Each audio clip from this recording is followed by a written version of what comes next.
The frat president spent 3 hours harassing me at a party, not knowing I was his boss's daughter. I showed up at my very first frat party my freshman year and immediately ran into Adam.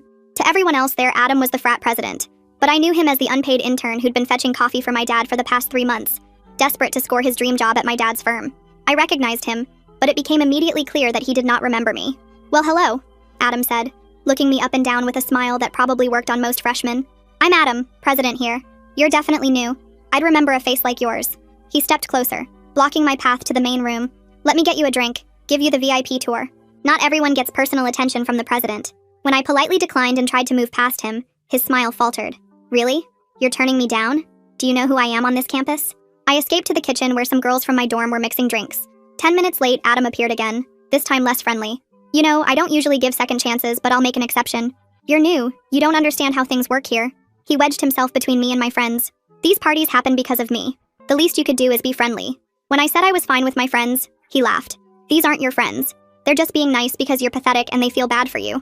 My dorm mates looked uncomfortable but didn't know what to do as Adam continued. "Let me explain something about college, freshmen. Girls like you, bookish, boring, probably got in here with daddy's help. You peak at getting invited to parties like this. This is literally the best your social life will ever get, and you're wasting it by rejecting me." He turned to my friends. "You can go. She's fine with me." They hesitated but eventually drifted away, leaving me trapped against the counter. I managed to slip away to the backyard where people were playing beer pong. 20 minutes of peace ended when Adam found me talking to a guy from my economics class. "Bro, you don't want to waste your time here," Adam told him, throwing his arm around the guy's shoulders. "She's one of those girls who thinks she's saving herself for someone special. Probably has a purity ring in her dorm room." The guy looked confused, but Adam steered him away. "Trust me, I'm doing you a favor. She's the type who'd cry during her first kiss." Now I was alone by the fire pit, and Adam sat down next to me. "You're not very smart, are you? I run this social scene and I'm about to land a job at the biggest firm in the state. And you're what? Some nobody freshman who can't even dress for a party?" He touched my cardigan. "Did your mom pick this out? You look like you're going to a church potluck." I stood up to leave, but he followed me inside, grabbing my wrist when I tried to head for the door. "Where are you going?" "We're just talking." His grip was tight enough to hurt. "You know what your problem is? You think you're special. But I see 20 of you every year. Uptight freshmen who think they're too good." The party was getting more crowded and louder, making it harder to get away. Adam pulled me into a corner by the stairs, using his body to block me in. "I'm going to give you one more chance to be cool about this. Have a drink with me. Loosen up. Stop acting like I'm some creep when I'm literally the best thing at this party." When I tried to duck under his arm, he slammed his hand against the wall. "I'm talking to you. Do you know how many girls would kill to get my attention?" His frat brothers walked by and he called out to them. "Guys, look at this. The freshman virgin is too good for us." They laughed and formed a semicircle, making it impossible to leave. "She probably thinks she's going to marry some nice guy from her study group," one said. Adam nodded. "She doesn't realize nice guys don't want uptight girls who can't even handle a party. You're going to be alone forever." I finally pushed through them and ran upstairs, looking for a bathroom to lock myself in. Adam followed me, catching the door before I could close it. "Are you hiding from me? In my own house?" He pushed his way in. "You're pathetic. Crying because a guy tried to be nice to you? This is why you'll never matter to anyone. You're weak, boring, and probably only here because your daddy donated money." He grabbed my phone from my hand. "Who you gonna call? Campus security. They work for us during parties." When I started actually crying, he laughed and opened the door, shoving me out into the hallway where everyone could see. "Look everyone, it's freshman initiation time." He suddenly poured his beer over my head, the cold liquid making me gasp. "There, now you have an excuse to leave. Run home to your single dorm room and your stuffed animals." The beer ran into my eyes. Adam stood over me as I sat on the floor. "Why don't you call mommy and daddy to pick you up? I'm sure they're used to bailing out their failure of a daughter." I looked up at him through my tears and realized that was actually a great idea. I pulled out my phone, wiping beer off the screen, and dialed my dad's number, putting it on speaker. "Dad, can you pick me up? I'm at a party with Adam, your intern Adam. He just poured beer on me." Adam froze. My dad's voice came through the speaker loud and clear, asking if I needed him to come get me right now. The whole hallway went dead quiet as everyone heard him say Adam's name and call him his intern. Adam's face turned white as a sheet while he stared at my phone like it might bite him. I told Dad yes, please come get me, and asked him to stay on the phone until he got here. My voice was shaky, but I made sure everyone could hear me clearly. Adam started backing away from me, his mouth opening and closing but no words coming out. The crowd in the hallway started whispering and pulling out their phones to record what was happening. People were pointing at Adam and I could hear someone say his career was over before it even started. Adam's frat brothers looked totally confused about why their president suddenly looked so scared. Charlotte pushed through the crowd and rushed over to me, helping me stand up from the floor. She took one look at my beer-soaked clothes and saw the red marks on my wrist where Adam had grabbed me. Without saying anything, she stepped right between me and Adam, blocking him from getting any closer. Dad's voice came through the phone saying he was already in the car and would be there in 15 minutes. He asked if campus security was there, and when I said no, He told me he was calling them himself while driving. I could hear him dialing on another phone in the background. Adam finally found his voice and started moving toward me, saying we should talk about this privately and work things out. Charlotte told him to back off in a voice loud enough for everyone to hear. More students moved in around us, forming a protective wall between Adam and me. Someone in the crowd shouted that Adam's career at the firm was definitely over now. Two of Adam's frat brothers grabbed his arms and tried to pull him away, telling him he needed to leave before this got worse. But Adam just stood there frozen, staring at me like he was watching his whole future fall apart. One of his brothers asked what was happening and why Adam looked so scared, but Adam couldn't even answer him. The guy just kept staring at me with his mouth hanging open. Within minutes, I heard heavy footsteps on the stairs and Sean from campus security appeared in the hallway. Dad must have given them the exact address because Sean came straight to me. He looked at my wet clothes and immediately asked if I needed medical attention for my wrist. I showed him the red marks and he took photos with his phone while asking if Adam had done this. I nodded and kept the phone on speaker so Dad could hear everything that was happening. I started telling Sean about the 3 hours of harassment, making sure he wrote down every single detail. How Adam had followed me around the party, blocked my path, grabbed my wrist, and then poured beer on me. Adam tried to interrupt and give his version of events, but Sean held up his hand and told him to wait his turn. More campus security officers arrived along with 2 campus police officers who started taking statements from people in the hallway. Several students came forward right away to say they saw Adam pour the beer on me. A girl from my dorm told them she heard Adam calling me pathetic and saying horrible things. One guy said he saw Adam grab my wrist when I tried to leave earlier. The officers were writing everything down while Adam stood there looking smaller and smaller. His frat brothers had all disappeared by now, not wanting to be connected to whatever was about to happen to him. Charlotte stayed right next to me the whole time, holding my hand while I talked to the officers. Dad stayed on the phone, occasionally asking questions to make sure I was okay and that the officers were doing their job. I could hear his car engine and knew he was driving fast to get to me. The campus police officer asked if I wanted to file a formal complaint and press charges for assault. Before I could answer, Dad's voice came through the speaker, telling me not to make any decisions until he got there. Adam's eyes got even wider when he heard that, probably realizing this wasn't going to just go away. The officer gave me a card with an incident number and said we could decide about charges later. Sean asked Adam for his ID and started writing up his own report about what he'd observed. Adam's hands were shaking as he pulled out his wallet. More and more students were gathering in the hallway, and I could see several people posting on social media already. Someone said the frat president assaulting a freshman was going to be all over campus by morning. Adam kept looking at me like he wanted to say something, but the officers told him to stay quiet. They separated us, moving Adam down the hall while I stayed with Charlotte and Sean.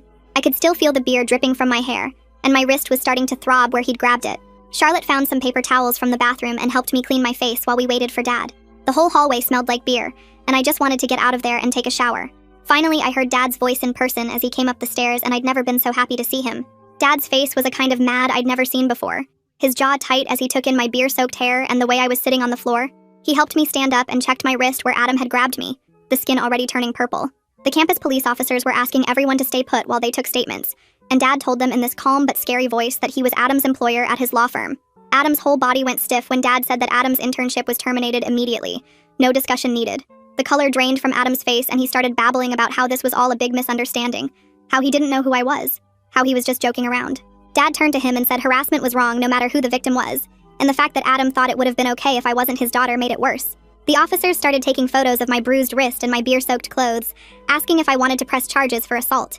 I told them I needed time to think about it and they handed me a card with an incident number written on it. Charlotte was gathering my purse and cardigan from where I'd dropped them, while 2 officers took Adam aside to question him about grabbing my wrist and pouring beer on me. His frat brothers had all vanished, probably not wanting to be connected to whatever was about to happen to their president. Dad kept his hand on my shoulder while we walked down the stairs and out to his car, Charlotte following us and saying she'd drive behind us to make sure we got home safe. The second I got in Dad's car and the door closed, everything hit me at once and I started sobbing, my whole body shaking from what had just happened. Dad reached over and squeezed my hand, telling me none of this was my fault, and that Adam would face every single consequence coming to him. We pulled into our driveway and Charlotte parked behind us, following us inside where I went straight to the bathroom for a shower. I stood under the hot water for what felt like forever, trying to wash the smell of beer out of my hair while I could hear Charlotte in the kitchen making tea. Through the bathroom door, I could hear Dad on the phone with someone named Wyatt Tanner, who I knew was the managing partner at his firm.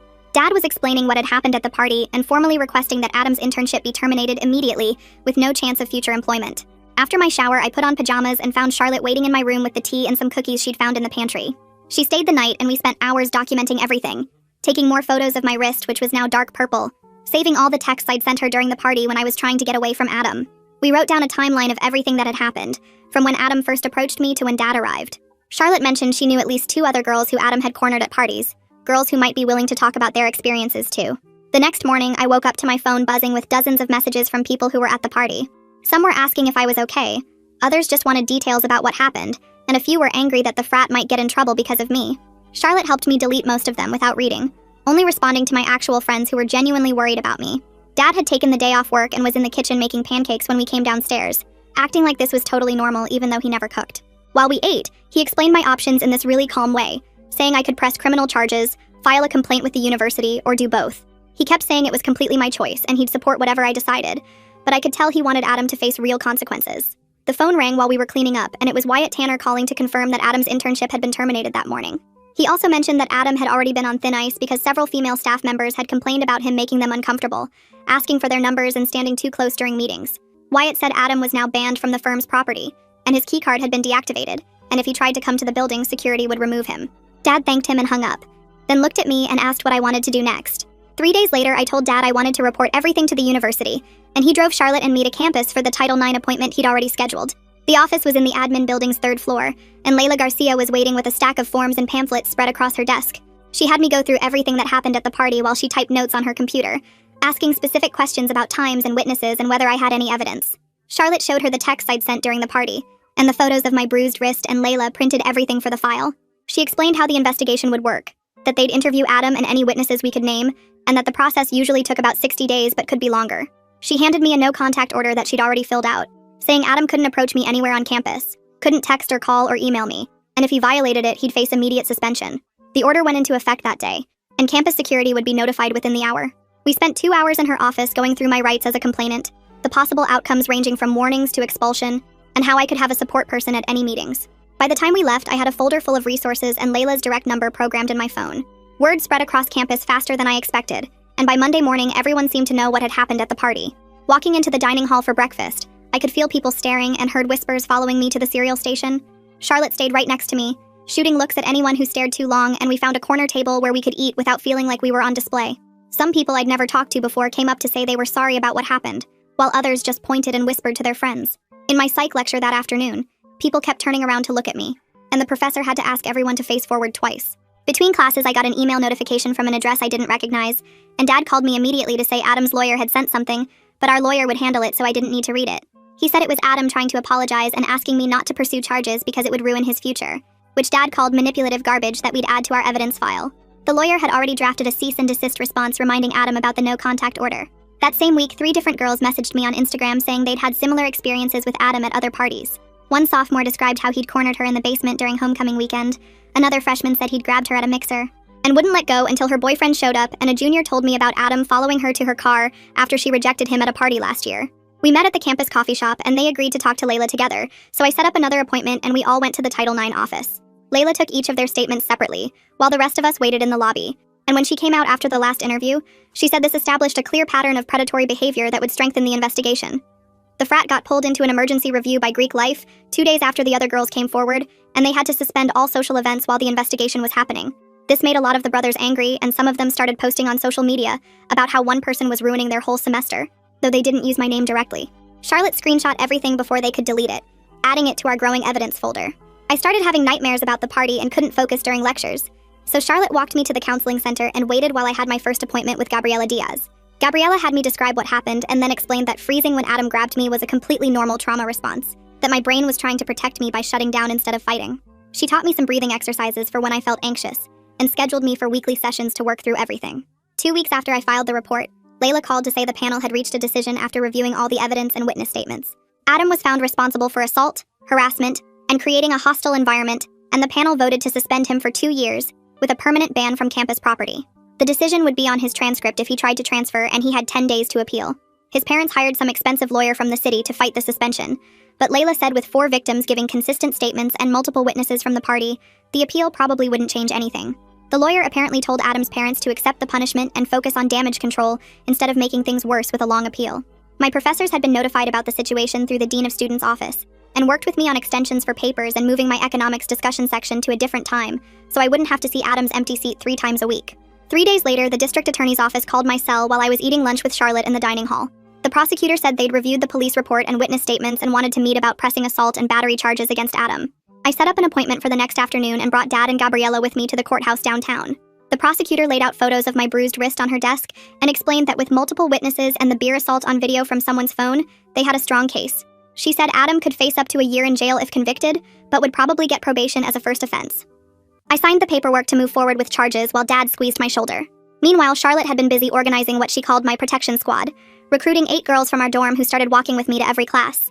They'd show up at my door each morning and we'd move across campus as a group, making me feel safe for the first time since the party. At meals, they surrounded me at our usual table, creating a buffer zone from stares and whispers. One of them even started sitting next to me in my big lecture classes, taking notes when my hands shook too much to write. The arrest happened on a Tuesday morning when Adam showed up at his parents' house for spring break. Police knocked on the door at 7 a.m. with a warrant and took him to the station in handcuffs while neighbors watched from their driveways. His mugshot appeared on the local news website by noon, showing him in an orange jumpsuit with dark circles under his eyes. He posted bail that afternoon, but the judge set strict conditions, including staying 500 feet from campus and having zero contact with me directly or through third parties. The frat house got shut down 2 weeks after his arrest, when the Greek life investigation found evidence of hazing, underage drinking, and multiple unreported assault incidents over 3 years. The national chapter pulled their charter immediately, and the university gave the brothers 30 days to move out. Adam's name appeared in every article as the president who destroyed a 90-year-old fraternity through his actions. Some of his former brothers started reaching out through Instagram and email to apologize for not stopping him that night. One guy met me at the library and admitted they all knew Adam got aggressive with girls when he drank, but nobody wanted to challenge him because he controlled their social lives. Another sent a long message about how watching Adam pour beer on me made him realize he'd been a coward for 3 years. Dad called an emergency meeting at his firm the Monday after Adam's arrest and implemented new policies for all interns and employees. Background checks became mandatory, including social media reviews and reference calls to previous employers. He also brought in consultants to run harassment training sessions that everyone had to attend, even the senior partners. He told me later that Adam had taught him an expensive lesson about the importance of really knowing who you're bringing into your company. The preliminary hearing happened 6 weeks after I pressed charges, in a small courtroom downtown with wood paneling and uncomfortable benches. Adam's lawyer tried to paint the whole thing as typical college behavior that got blown out of proportion. He kept using phrases like youthful mistake and party atmosphere while I sat there with Charlotte holding my hand. The judge, a woman in her 60s with gray hair pulled back tight, looked at the photos of my wrist and watched the video of the beer assault twice. She said she'd seen plenty of college parties in her career, and none of them gave anyone the right to physically restrain and humiliate another person. When spring semester started, Charlotte and I moved to a different dorm on the opposite side of campus from the old frat house. Our new hallmates had heard about what happened and immediately adopted us into their group. They had a whole system of checking in on each other through a group chat, and nobody went to parties alone. Our RA was a senior who'd been through something similar her freshman year, and she made our floor a safe space where we could talk about anything. 3 months after the arrest, Adam's lawyer contacted mine about a plea deal to avoid trial. He'd plead guilty to misdemeanor assault in exchange for 2 years probation, 200 hours of community service, and mandatory counseling for anger management. He also had to pay all my medical bills from the wrist injury and therapy sessions, which came to almost $8,000. The judge approved the deal, and I didn't have to testify at trial, which Gabriella said would help my healing process. The university used our case as a catalyst for major changes to Greek life policies and training requirements. They created something called the Party Safety Initiative that all Greek organizations had to participate in before hosting any social events. It covered consent, bystander intervention, and the consequences of harassment with real examples from recent cases. They asked if they could use my story anonymously in the training materials, and I agreed because maybe it would stop another Adam from thinking he could get away with it. Charlotte started dragging me to small gatherings in our new dorm, just 5 or 6 people watching movies in the common room at first. She'd sit next to me the whole time, and we had this system where I'd tap her knee twice if I needed to leave. The first party we went to after everything was a birthday thing for someone on our floor, and Charlotte brought 3 other girls from our hallway with us. We all stayed together near the kitchen, and when some guy I didn't know tried to corner me by the drinks, Charlotte appeared out of nowhere and pulled me away to look at something on her phone.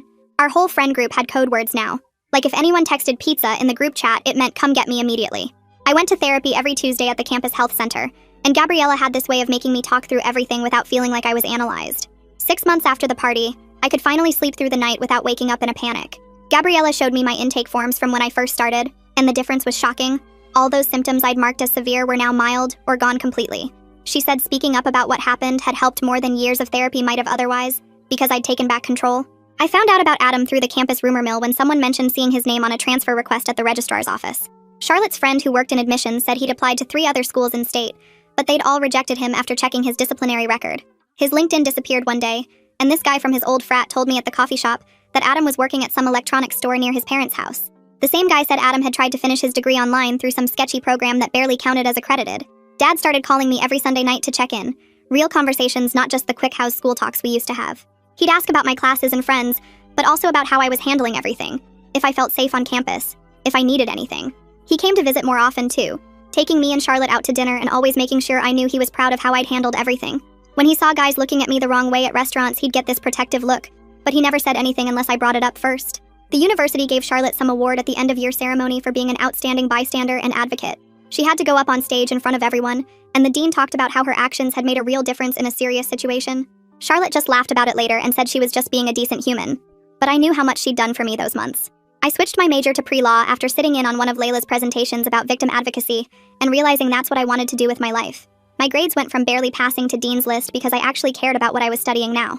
The professors in the legal studies department were mostly former prosecutors and defense attorneys who had real stories about helping people navigate the system. They'd use examples from actual cases, and I'd sit there taking notes thinking about how I could help someone going through what I went through. The old frat house sat empty for months after they shut it down, until the university announced they were converting it into a women's resource center. They gutted the whole place and rebuilt it with meeting rooms, a library, counseling offices, and safe study spaces. At the opening ceremony, they asked me to say a few words, and I just talked for maybe 2 minutes about how important it was to have spaces where women felt protected and supported. Standing in that same building where everything had happened, but seeing it transformed into something positive felt like the universe balancing itself out somehow. This guy who'd been one of Adam's frat brothers came up to me outside the library one day looking really uncomfortable. He said that testifying at Adam's hearing had made him realize how messed up his own behavior had been at parties, and with girls in general.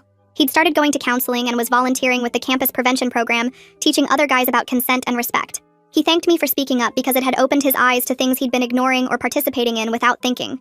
There was this guy in my study group for constitutional law who always saved me a seat and brought extra highlighters because I always forgot mine. He never pushed or made things weird, just was consistently kind and patient even when I flinched at sudden movements or needed to sit near the door. Charlotte met him for coffee 3 times before declaring he passed her test, and when he finally asked me to get dinner off campus, I actually said yes. We went to this Thai place and talked about law school applications, and he didn't try to kiss me or even hold my hand, just walked me back to my dorm and said he had a great time. Charlotte was waiting in my room, and when I told her about the date, she said it was the first time she'd seen me really smile in months. Layla called me into her office one afternoon to ask if she could use my case as an example in training materials for new Title IX coordinators at other schools. She said the way everything had been documented and handled could show others how to properly support survivors and take swift action. She promised to remove identifying details, but wanted to include the timeline and the coordination between different offices. I signed the permission forms feeling like maybe something good could come from all of this if it helped even one other person get the support they needed. 3 weeks later, a thick envelope arrived from a law firm I didn't recognize, and when I opened it, there was a letter from Adam's parents saying they'd been blind to their son's behavior patterns and were establishing a fund for campus assault prevention programs. The check attached was for $50,000 made out to the university's new safety initiative, and they asked that I be informed but not contacted further about it. Charlotte was sitting next to me when I read it, and she grabbed the letter to read it herself, then said they were probably trying to avoid a civil lawsuit, but at least the money would help other students. That same afternoon, Layla called to tell me about a summer internship opportunity at a firm that specialized in victim advocacy and campus assault cases, and asked if I wanted her to recommend me. I filled out the application that night, and 2 weeks later got an interview where the partners asked about my experience and how I'd want to help other survivors navigate the legal system. They offered me the position on the spot and said they'd been following my case and were impressed with how I'd handled everything. Charlotte and I started looking at apartments for junior year, and we made a list of requirements that included deadbolts, security cameras, first-floor windows with locks, and a building with controlled access. We spent 3 weekends driving around looking at places, and each time we'd test the locks, check the sightlines from the street, and ask about the other tenants. The landlord at one place laughed when Charlotte asked about the response time for police calls, but we just crossed it off our list and kept looking. We finally found a place 6 blocks from campus with everything we wanted, plus a doorman who worked nights and remembered everyone who came and went. The lease signing felt like a big step toward normal life, and we celebrated with ice cream even though it was just a regular Tuesday. 2 days before the semester ended, I got an email from the university president's office saying I'd been selected for the Courage Award at the closing ceremony. Standing at that podium in front of hundreds of people, I kept it short and just said that courage wasn't about not being scared, but about speaking up even when you were terrified. My hands shook the whole time, but I made it through, and when I sat down, Charlotte was crying, and my dad was recording everything on his phone. The last day in my dorm room, I was packing boxes when I found that cardigan shoved in the back of my closet, still in the dry cleaning bag from when Charlotte had taken it to get cleaned months ago. I held it for a minute, remembering that scared girl who thought a cardigan would keep her safe at a party, then folded it carefully and put it in the donation pile.